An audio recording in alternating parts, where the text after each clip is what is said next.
Hello everyone, ಎಲ್ಲರೂ ಹೇಗಿದ್ದೀರಾ? I hope ಎಲ್ಲರೂ ಚೆನ್ನಾಗಿದ್ದೀರಾ ಅಂದ್ಕೊಂಡಿದ್ದೀನಿ. ನಾನಿವತ್ತು ಈವ್ನಿಂಗ್ 6 o'clock ವ್ಲಾಗ್ನ ಸ್ಟಾರ್ಟ್ ಮಾಡ್ತಾ ಇದ್ದೀನಿ. ಸ್ಕೂಲಿಂದ ಬಂದಿದ್ದು ಸ್ವಲ್ಪ ಲೇಟ್ ಆಯಿತು ಇವತ್ತು. ಹಾಗಾಗಿ ಬಂದು ಫ್ರೆಶ್ ಅಪ್ ಆದೆ. ಫ್ರೆಶ್ ಅಪ್ ಆದ ನಂತರ ಸ್ವಲ್ಪ ಟೀ ಮಾಡ್ಕೊಂಡು ಕುಡಿಯೋಣ ಅಂತೇಳಿ ಟೀ ಮಾಡಿಕೊಂಡು ಬಾಲ್ಕನಿನಲ್ಲಿ ಹೋಗಿ ಟೀ ಕುಡಿತಾ ಸ್ವಲ್ಪ ಹೊತ್ತು ರಿಲ್ಯಾಕ್ಸ್ ಆದೆ. ನೆಕ್ಸ್ಟು ಅಮ್ಮ ಸ್ವಲ್ಪ ಊರಿಂದ ಅಣಬೆ ಕೊಟ್ಟು ಕಳಿಸಿದ್ರು. ಬೆಳಿಗ್ಗೆನೆ ಬಸ್ಸಿಗೆ ಕೊಟ್ಟು ಕಳಿಸಿದ್ರು. ಅದನ್ನು ಹೋಗಿ ಇಸ್ಕೊಂಡು ಬಂದಿದ್ರು ಹಸ್ಬೆಂಡು. ಹಾಗಾಗಿ ಅಣಬೆನೆಲ್ಲ ಕ್ಲೀನ್ ಮಾಡ್ಕೊಂಬಿಡೋಣ ಅಂತ ಹೇಳಿ ಅಣಬೆನ ಕ್ಲೀನ್ ಮಾಡ್ಕೊಳ್ಳಿಕ್ಕೆ ಬಂದೆ. ಅಣಬೆ ತುಂಬ ಮಣ್ಣಿತ್ತು. ಹಾಗಾಗಿ ಅಮ್ಮ ಹೇಳಿದ್ರು ಅದನ್ನು ನೀಟಾಗಿ ಕ್ಲೀನ್ ಮಾಡಿಬಿಟ್ಟು ಒಂದು ದೊಡ್ಡದೊಂದು ಪಾತ್ರೆಗೆ ನೀರು ಹಾಕಿ ಅದನ್ನು ನೆನೆಯೋಕ್ಕಿಡು, ಅವಾಗ ಮಣ್ಣೆಲ್ಲ ನೀಟಾಗಿ ಬಿಡುತ್ತೆ. ಒಂದು 1/2 hour ಬಿಟ್ಟು ನೀಟಾಗಿ ತೊಳ್ಕೊಂಡು ಸಾಂಬಾರು ಮಾಡ್ಕೊ ಅಂತ ಹೇಳಿದ್ರು ಅಂತೇಳಿ ಹಾಗೆ ಎಲ್ಲ ಕ್ಲೀನ್ ಮಾಡಿ ಅದನ್ನು ಒಂದು ದೊಡ್ಡ ಪಾತ್ರೆಗೆ ಹಾಕಿ ನೆನೆಯೋಕ್ಕಿಟ್ಟು ಸ್ಕೂಲಿಂದ ಕರೆಕ್ಷನ್ಸ್ಗೆ ಅಂತ ಪೇಪರ್ನ ತೊಗೊಂಡು ಬಂದಿದ್ದೆ. ಅದನ್ನು ಕರೆಕ್ಷನ್ಸ್ ಮಾಡ್ಕೊಬಿಡೋಣ ಅಣಬೆ ಎಲ್ಲ ನೀಟಾಗಿ ಮಣ್ಣೆಲ್ಲ ಬಿಡೋವರೆಗೆ ಅಂತ ಹೇಳಿ ಕರೆಕ್ಷನ್ಸ್ ಮಾಡಲಿಕ್ಕೆ ಅಂತ ಕೂತೆ.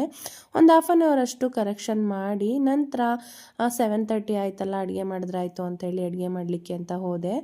ಆಲ್ರೆಡಿ ನಾನು ಅಣಬೆನ ನೆನೆಸಿಟ್ಕೊಂಡಿರೋದ್ರಿಂದ ನೀಟಾಗಿ ಮಣ್ಣೆಲ್ಲ ಬಿಟ್ಟಿತ್ತು. ಅದನ್ನೆಲ್ಲ ನೀಟಾಗಿ ವಾಶ್ ಮಾಡಿಕೊಂಡು ಒಂದು ಪಾತ್ರೆಗೆ ಅದನ್ನೆಲ್ಲ ಎತ್ತಿಟ್ಕೊಂಡು ನೀರನ್ನು ಕೂಡ ಚೆಲ್ಲಿಟ್ಟು ಸೈಡ್ಗಿಟ್ಟೆ. ಆಮೇಲೆ ಇಲ್ಲಿ ಮಸಾಲೆಗೆ ಅಂತ ಹೇಳಿಬಿಟ್ಟು ಈರುಳ್ಳಿ, ಟೊಮೊಟೊ, ಕೊತ್ತಂಬರಿ ಸೊಪ್ಪು, ಶುಂಠಿ, ಬೆಳ್ಳುಳ್ಳಿ, ಚಕ್ಕೆ, ಕಾಯಿ ತುರಿ ಹಾಗೆ ಚಿಲ್ಲಿ ಪೌಡರು ಇಷ್ಟನ್ನು ಹಾಕ್ಕೊಂಡು ಗ್ರೈಂಡ್ ಮಾಡಿಕೊಂಡೆ. ನಾನಿಲ್ಲಿ ಅಣಬೆ ಸಾರನ್ನ ಓಪನ್ ಪಾತ್ರೆಯಲ್ಲಿ ಮಾಡೋಣ ಅಂತ ಹೇಳಿಬಿಟ್ಟು ಮಾಡ್ತಾಯಿದ್ದೀನಿ.